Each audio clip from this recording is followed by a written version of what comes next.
नमस्कार। अली खेमनी की मौत से जितना दुख ईरान को नहीं पहुंचा होगा, उससे ज्यादा दुख लगता है भारतीय को पहुंच गया है।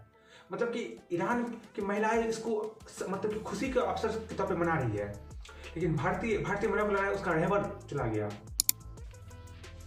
ये वही खेमनी था जो 2026 में, जो जनवरी में जो आंदोलन हुआ था ना ईरान में, उसमें 2000 से ज्यादा लोगों को मरवा दिया था। मतलब जो प्रोटेस्टर थे, जो आंदोलनकारी थे, उसको मरवा दिया था 2026 में जनवरी में।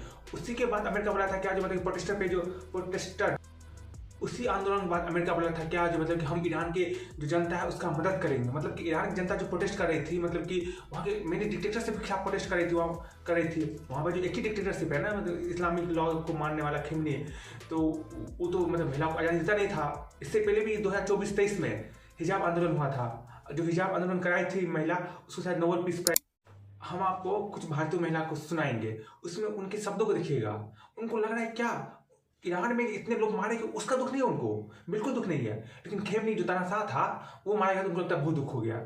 अभी कुछ दिन पहले अमेरिका ने स्ट्राइक किया था ईरान पे, 190 बच्चियां मारी गई थी कि स्कूल पे अटैक किया था, जिसको हम भी गलत बोलते हैं, अमेरिका को नहीं करना चाहिए था। लेकिन उसका दुख उनको नहीं है। वो ये नहीं बोलते कि मतलब कि बच्चियां मारी गई, वो उनको इस बात का दुख है कि उनका रहबर आतंकवादी था ना, तानाशाह था तो आतंकवादी था, वो चल हुआ था, उसको उनका दुख हो रहा है। अगर उन्होंने कुछ गंवाया है ना, तो गंवाना तो इजराइल और अमेरिका को भी पड़ेगा। इसका बदला लिया जाएगा, बिल्कुल लिया जाएगा, बिल्कुल लिया जाएगा। तो इंतजार में है कि हमारे जो रहबर हैं इराक के अंदर, आयतुल्ला सिस्तानी साहब, के वो जिहाद का ऐलान दे तो बताएं। बिल्कुल जाऊंगी मैं, बिल्कुल। मुझे एक बार मोदी जी कहते कि यहाँ से चले जाओ, मैं आपको इजाजत दे रहा हूँ, और मुझे ईरान बुला ले, मैं यहाँ से ट्रम्प को, नेतन्याहू को मारने के लिए जरूर जाऊंगी। मैं वो हुसैन जो डरते नहीं है, हम 1400 साल से देखते आ रहे, हमारे बड़ों ने भी यही सिखाया है कि हमेशा गलत के खिलाफ आवाज उठाओ। अगर आज सिस्तानी खामनेई साहब को मारा इन्होंने, जो शहीद किया गया है। और इस प्रोटेस्ट को समर्थन कौन दे रही है? तो भारत के कुछ मुस्लिम माओवादी जो पार्टियां हैं, जैसे कि AIM, कांग्रेस तो भूल ही गए, कांग्रेस वो तो जन्म से भी मुसलमानों की पार्टी है, वो सपोर्ट दे रहा था। समाजवादी पार्टी सपोर्ट दे रहा था, मतलब जो लेफ्ट विंग पार्टी है उस सब उसको सपोर्ट दे रहा था। वो सब तो मतलब कि और बढ़ा रहा था, मतलब कि और हम आपको अभी थोड़ा डिस्क्रिप्शन देंगे कि ये युद्ध क्यों हुआ था और कैसे हुआ था, और अभी युद्ध में कितना मतलब डिस्ट्रक्शन, तबाही हो चुका है, उस सब का बात बताएंगे। पहले हम आपको अमेरिका और इजराइल का क्लेम बताते हैं, वो क्या क्लेम करे, वो अपना जीत कैसे। अभी हम अमेरिका और इजराइल के बारे में बताएंगे। अमेरिका इजराइल जो 28 अक्टूबर को जो मतलब कि स्ट्राइक किया था, जिसमें बहुत से लीडर मरे थे। एक अली खamenei नहीं मरा था, बहुत से IRGC का जो कमांडर था, मतलब कि चीफ था, सबके सब निस्तेनाबूद कर दिए थे। ये जो मैप देख रहे हैं, इसमें जो आप देखिए, जो लाल लाल वाला वो है कवर है, वहां पर ईरान अटैक किया हुआ है, और जो क्रॉस चेन देख रहे हैं उस पर अमेरिका अटैक किया हुआ था। अमेरिका का कहना था कि वो लगभग 3000 से ज्यादा सैनिकों को, मतलब कि मिलिट्री पर्सनल्स को मतलब मार गिराया, और बहुत सारे मतलब लीडर्स थे, मतलब हेड ऑफ स्टेट्स थे, उनको भी मतलब कि मार गिराया। लगभग 200 बैलिस्टिक मिसाइल लॉन्चर्स को भी मतलब निस्तेनाबूद कर दिया। तो इजराइल अमेरिका ने 90 से ज्यादा जहाज को डुबा दिया है। वो लोग अभी एक न्यूज सुने हुए थे, मतलब कि श्रीलंका के कोस्ट के पास एक जहाज डूब गया था, मतलब कि वो इंडियन ओशन में ही। तो वैसे से 90 को जहाज डुबा दिया है, और कितने को तो तबाह कर दिया, पूरा एयरफील्ड को तबाह कर दिया, मतलब कितने विमान जो थे उसको उड़ा दिया। तो मतलब कि भरपूर, मतलब कि पूरा ईमानदारी से मतलब कि नुकसान पहुंचा रहा है ईरान का। देखो, मुझे ईरान के लोगों से कोई दिक्कत नहीं है, लेकिन ईरान में जो तानाशाही है ना, उससे दिक्कत है। बस मुझे दिक्कत नहीं है, वहाँ के ईरान के लोगों को भी दिक्कत है। ये कुछ वीडियो देखिए, इसमें ईरानी महिला खुशी मना रही है, वहाँ के तानाशाह मारा गया, लेकिन भारत में दुख मनाया जा रहा है। कौन? मुसलमान मना रहा है और कौन मना रहा है? Iranian happy, Ukrainian happy, Lebanese happy, Iraqis happy, Syrian happy, and who's not happy? Only some few Indians and Pakistanis that they lost their sugar. और इजराइल का कहना है कि, और इजराइल अमेरिका का कहना यही है कि बस वो ईरान को नुकसान नहीं पहुंचाया। जो ईरान के प्रॉक्सीज है ना, मतलब कि ईरान जो समर्थन करता है जिस आतंकवादी संगठन को, जैसे कि हिजबुल्लाह हो गया, हमास हो गया, PMU हो गया, PMU संगठन है, ईरान सपोर्ट करता है। फिर से हुतीज हो गया, यमन बेस्ड हुतीज, उस सबको निस्तेनाबूद कर दिया गया। हिजबुल्लाह के 350 लोगों को मार दिया गया, PMU के लगभग 60 लाख लोगों को निस्तेनाबूद कर दिया गया। तो बहुत लोग मतलब कि वो लोग टारगेट, बस ईरान को टारगेट नहीं कर, ईरान के प्रॉक्सीज को भी टारगेट कर रहे हैं। और अमेरिका का कहना है कि 2003 के इराक वॉर के बाद सबसे बड़ा मिलिट्री जो था ऑपरेशन अमेरिका कर रहा है। 2003 में जो बराक ओबामा थे, जो इराक ऑपरेशन हुआ था, बराक ओबामा थे ना, हाँ शायद वही थे, जॉर्ज बुश होंगे, जो भी होंगे, जो इराक ऑपरेशन किए थे, उसके बाद से सबसे बड़ा ऑपरेशन हो रहा है।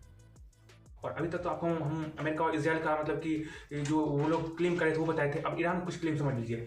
ईरान बोला है कि वो लगभग 50 से ज़्यादा यूएस मिलिट्री बेसिस को हिट किया। जो गल्फ कंट्री में मिलिट्री बेसिस है, जैसे कि Bahrain, Kuwait, Saudi Arabia, Lebanon, इस समय जो सीरिया, इस समय जो अमेरिकी बेस है उसको हिट किया है। और कुछ नुकसान ही पहुंचा। आप न्यूज़ भी देख रहे होंगे, कुछ जो गल्फ कंट्रीज है, oil exporters, rich oil exporters countries जैसे कुवैत, ये सब हो गए, तो उनको कुछ नुकसान पड़े। कुछ ऐसे एयरपोर्ट पर बम गिरा है, कुछ लोग मारे गए थे। कुवैत में 4 सर्विसमैन और 4 सिविलियंस मारे थे। यूएई में 2 सोल्जर्स, 4 सिविल सर्विसमैन का मतलब मारे गए। बहरीन में 3 मारे गए। और ऐसे से बहुत में, और कुर्दिस्तान उसमें भी बहुत लोग, 32 लोग मारे गए। तो थोड़ा नुकसान तो हुआ है, मतलब कि उस अमेरिकी बेसिस का भी। और जो middle east oil rich middle east countries है उनका तो नुकसान हुआ है, क्योंकि वहाँ पे अमेरिकी बेस है ना। सही बात है। अब अमेरिकी बेस वहाँ से एक्टिव मिसाइल फायर होगा तो ईरान तो बोलेगा नहीं तुम्हारे धरती से मिसाइल फायर किया बहन, तो तुम कहीं कुछ बोला। और इस सब चीज़ से बेचारा भारत पिस रहा है। भारत क्यों पिस रहा है? क्योंकि भारत को नुकसान हो रहा है ना। ईरान क्या किया? स्ट्रेट ऑफ हॉर्मुज को बंद कर दिया। ये देखिए, ये 26-27 फरवरी का ये डाटा है जो अभी आप देख रहे हैं, शिप ट्रीटमेंट डाटा। और ये 28 फरवरी डाटा देखिए। उसको देखिए, मतलब कि पहले कितना ट्रेड हो रहा था, कितना शिप पास कर रहा था स्टेट ऑफ हॉर्मुज से। बीबीसी का आईडी हम आपको दिखा रहे हैं। और अभी देखिए कि गिन चुन के कुछ शिप पास हो रहे हैं। अब तो शायद भारत को भी इजाज़त मिल गया है कि शिप ले जा सकते हैं, क्योंकि भारत ने एक शिप को ठोक दिया था, मतलब कि अटैक हो गया था उस पर। फिर भारत प्रधानमंत्री शायद वहाँ के राष्ट्रपति से बात किए थे, तो भारत को अलाउ कर दिया। बस भारत, चाइना, रसिया, ईरान को, ये 4 देश ही बस इसको पास कर सकते हैं, और कोई नहीं पास कर सकता है इसको। और देखिए ये युद्ध हो रहा है, ये संघर्ष हो रहा है, ये कोई नहीं बोलेगा ये सही हो रहा है। इसमें क्या हो रहा है? इसमें तो मिलिट्री पर्सनस का क्या कुछ नुकसान हो रहा है, मेन सिविलियंस का नुकसान, आम लोगों का नुकसान हो रहा है। आम लोग जो मर रहे हैं ना, उनका नुकसान हो रहा है, जो कोई नहीं बोलेगा कि सही हो रहा है। हम खुद बोल रहे हैं कि गलत हो रहा है। अमेरिका जो स्कूल पे बम गिरा दिया था, इसमें 190 बच्चियाँ मारी गई थी, वो गलत था। सिविलियंस मरना वो गलत है।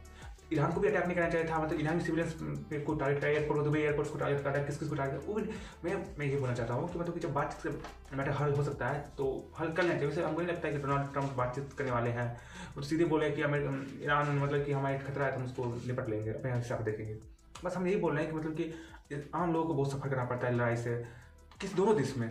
तो लड़ाई नहीं होना चाहिए, मेरे हिसाब से नहीं होना चाहिए। अली खेमी मारा गया, मेरे हिसाब से बहुत अच्छा बात है, लेकिन वहाँ की जो आम जनता मारी जा रही है उसका मैं सपोर्ट नहीं करता हूँ। नमस्कार। एक ईरानियन मतलब ह्यूमन राइट कमीशन है हरना, HRAN हरना, उसके मुताबिक 3040 पीपल मारे गए, जिसमें से 1400 सिविलियंस थे।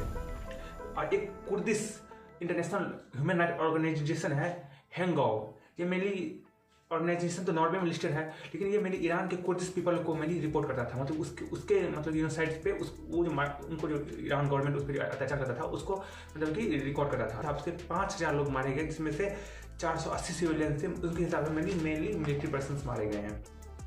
में अमेरिका का किसी नुकसान नहीं हुआ है लड़ाई में। अमेरिका कुल 14 सिपाही मारे गए हैं शायद, और ये 4 जो देख रहे हैं सबसे पहले मारे गए, जिसमें मतलब महिला भी है, कुछ जवान जाने लग रहे हैं मारे गए थे। जैसे मेरी ट्रेनर थे, मेरे हिसाब से उस पर बम गिर गया था, अमेरिकी एयरबेस में काम कर रहे थे। और इसराइल के 2-3 मरे हैं, और कुछ सिविलियंस मरे हैं इसराइल के। मेनली 3-4 हज़ार घायल हुए हैं, 14-15 लोग मरे हैं, 2-3 मिलिट्री पर्सनल्स थे।